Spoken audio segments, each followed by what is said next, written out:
you ever pay attention to the energy on a call? Hey, it's Angry Bill with Field Trainer Moment.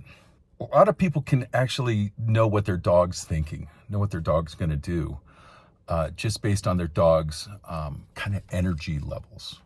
What I'm talking about is how the dog is acting, how it's holding its ears, how it's holding its body position, how it's holding its tail.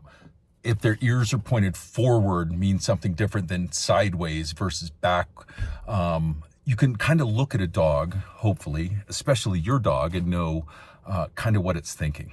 Maybe you're walking your dog and take a look at it and you know, oh, it sees something, it's about to take off. All of those things are also true for people. They're not only true for people, they're true for calls in general. Entire scenes can have an energy.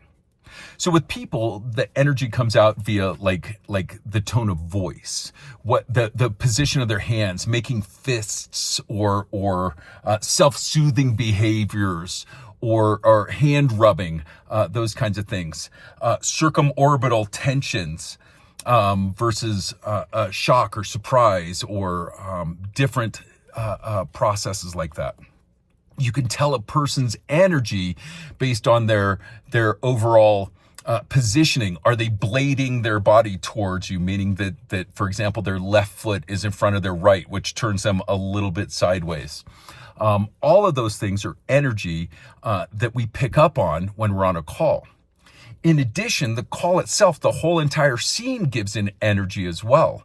You can kind of sense when a scene is anxious or tense or evasive, or that there's some barely restrained violence simmering just below the surface. We're in EMS, and so anxiety makes sense. Anxiety kind of should be there. And it's actually weird when people aren't anxious and I'm around, right? Like how often does this happen that it's not an unusual day? It's not an unusual part of your day to have an ambulance and fire truck and all kinds of stuff like that in your business. But one of the things we're talking about when in an EMS class, we talk about scene safety, it's often not explained especially well. And by that, I mean, one of the things we should be paying most attention to is the call's energy or person's energy. And instead, we talk about whether or not someone is armed, or whether or not there's a dog on scene, or whether or not it smells like chlorine, or like whatever scene safety BS we talk about. Energy is something that we all know and we can all assess subconsciously, and it always makes sense to us if we let it get to us, if we can hear our inner monologue paying attention to the energy. The energy is clear if you let it be clear to you.